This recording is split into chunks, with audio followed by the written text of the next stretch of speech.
Hey guys, I'm back. I do hope you're all staying safe and well. Christmas is really near.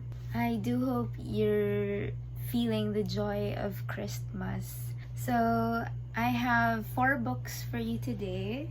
All of these. I got all of these from Fully Booked Abriza. And actually, 3 of these, my partner and I bought several months ago, back when we can both go inside the mall together. And one of this, Karenina, I actually pre-ordered last April and I just got it last week. So let's start with the very first book I'll probably read from this pile. It's Don Quixote by Miguel de Cervantes. So I'm actually joining a read along of this book this coming February 2021. That's next year, of course, with several of my Bookstagram friends. This will be my very first read along, and I'm actually very nervous, especially since I'm an extremely slow reader. So everybody's invited to join, and if you want to take part of this read along but feel intimidated, don't be. As I mentioned, I am a very slow reader. This will be my very first time, and English is not my first language. Also, I am an extremely shy person. Shy person kay ko. So we can go through it together if you like. Just check out my Don Quixote post on Instagram. So back to this book. I have here the Penguin Classics edition with a black spine, as you can see. And this one has the introduction and translation by John Rutherford.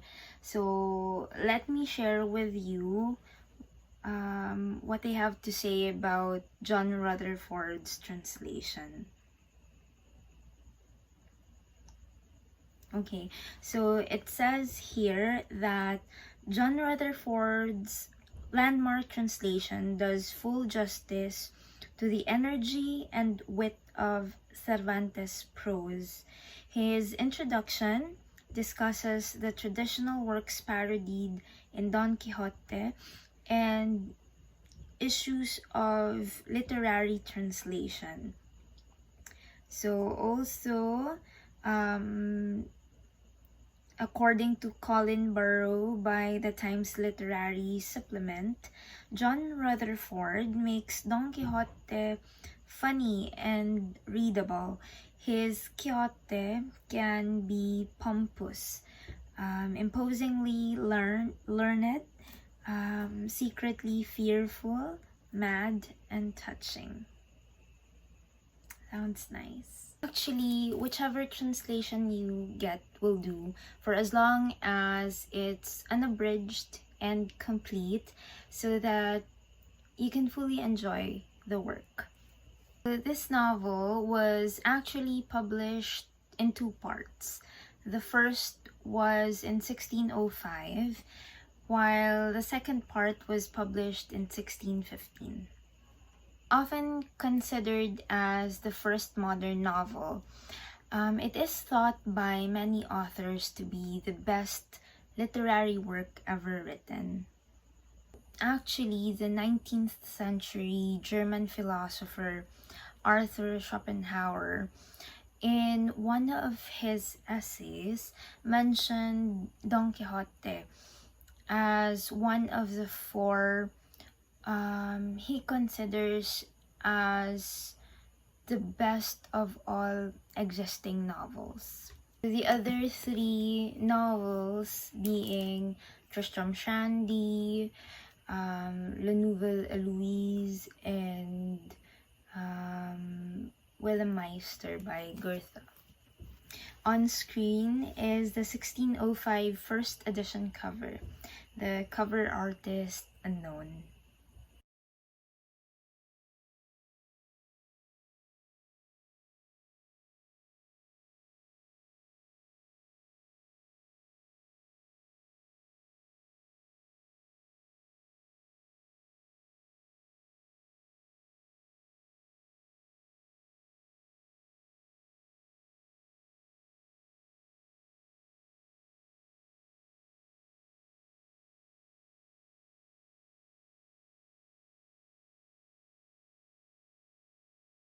Next, I got the Spoke Zarathustra by Nietzsche in this very beautiful Barnes & Noble Classics edition.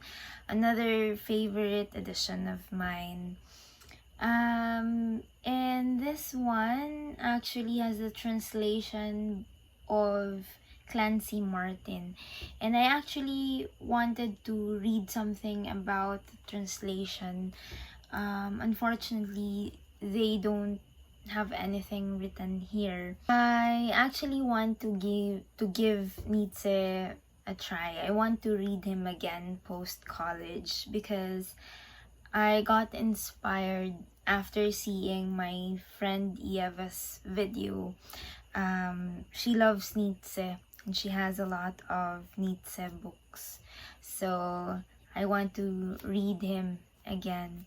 And actually, I got very, very lucky because Manong paid for this because he wants to read this as well.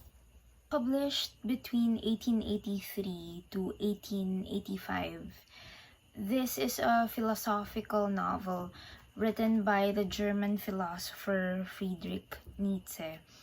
So he actually considers this as his magnum opus, or his best work. This was actually preceded by his work The Gay Science and was followed by the publication of Beyond Good and Evil.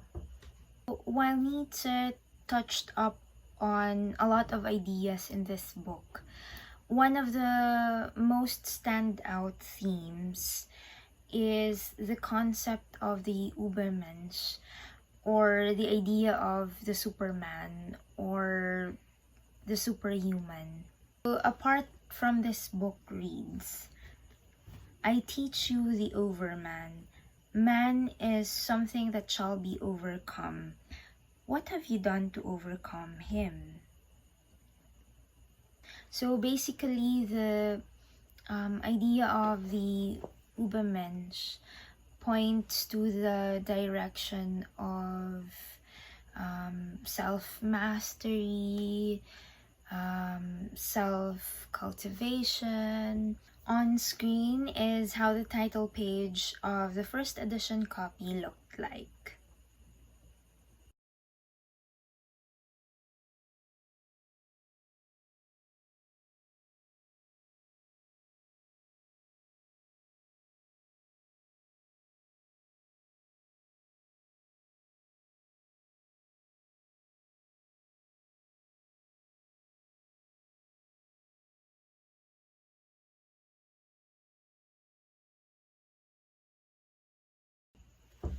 So next book I have is this Collins Classics edition of the Arabian Nights, or the 1001 Nights. This is a collection of Middle Eastern folk tales which were originally written in Arabic and were compiled or initially compiled during the Islamic Golden Age. So that's around the 8th century till 14th century, or the Middle Ages. As you may know, this is comprised of a lot of stories, but the stories themselves are anchored by the main frame story of Scheherazade, new wife to the King Shahriyar, who needs to tell a tale every night to postpone her execution the next day. Why is she going to be executed, you might ask? Well, the crazy story is that when the King Shahriyar discovered the infidelity of his first wife and had her killed, he decided that he would never trust a woman again. And he went on to marry a virgin every night, only to have her beheaded the next day. Crazy, right? So, in order to survive all these craziness, our girl Scheherazade had to entertain the king with a story every night and not finishing it in order to continue the story the next day. So this went on for 1001 nights. That's the title of the collection. So some of the more known stories associated with Arabian Nights, such as Aladdin's Wonderful Lamp, Alibaba and the 40 Thieves, and the Seven Voyages of Sinbad the Sailor, were actually just additions to the original collection as time went on.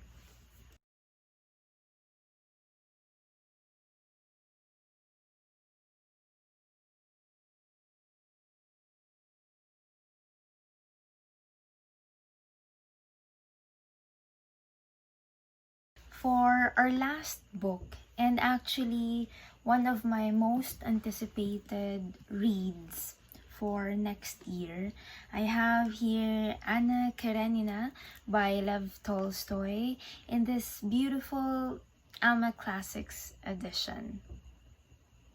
I only got this for 299 pesos, almost 300 pesos in fully booked. Actually, relatively very affordable, given that it's already a Russian classic, and it's, as you can see, it's a huge book. This is what I love about the Alma Classics, because they are, as I've mentioned, very relatively cheap, and you already have this a great classic. And also they offer a wide selection of very interesting classics as well. The Alma Classics actually was my very first introduction to collecting books by series or by publisher. And so they will always have a very special place in my heart. So this has the translation by Kirill Zinoviev and Jenny Hughes. And let me read to you what the Times Literary Supplement has to say about this translation. So this new translation makes the word order sound as natural in English as was the original in Tolstoy's Russian. So this definitely sounds good. I actually have the Oxford World Classics edition coming, which is translated by Louise and Elmer Maud. I still need to decide which translation I will read first, but I'll definitely read both translations for sure. So Anna Karenina is actually a complex story with several intertwining narratives and a long list of characters to meet in this book. Here's a quick look of this book's family tree. So, first published in book form in 1878, Anna Karenina is actually considered by many writers to be the greatest work in literature. Although, of course, some would contend this and say that the greatest work for them would be Don Quixote, or the Brothers Karamazov, or the Count of Monte Cristo, and just to name a few. So for Tolstoy, he considers this work as his first true novel, even though he has already written War and Peace. So this novel features one of the most famous opening lines in literature. Let me read it to you. All happy families are alike. Each unhappy family is unhappy in its own way. Fun fact, the character of Anna was inspired by Alexander Pushkin's daughter, Maria Hartung, whom Tolstoy met at a ball. It was said that he was immediately struck by her beauty. Guwapa kayo siya. And that Tolstoy based a lot of Anna's external features from Maria.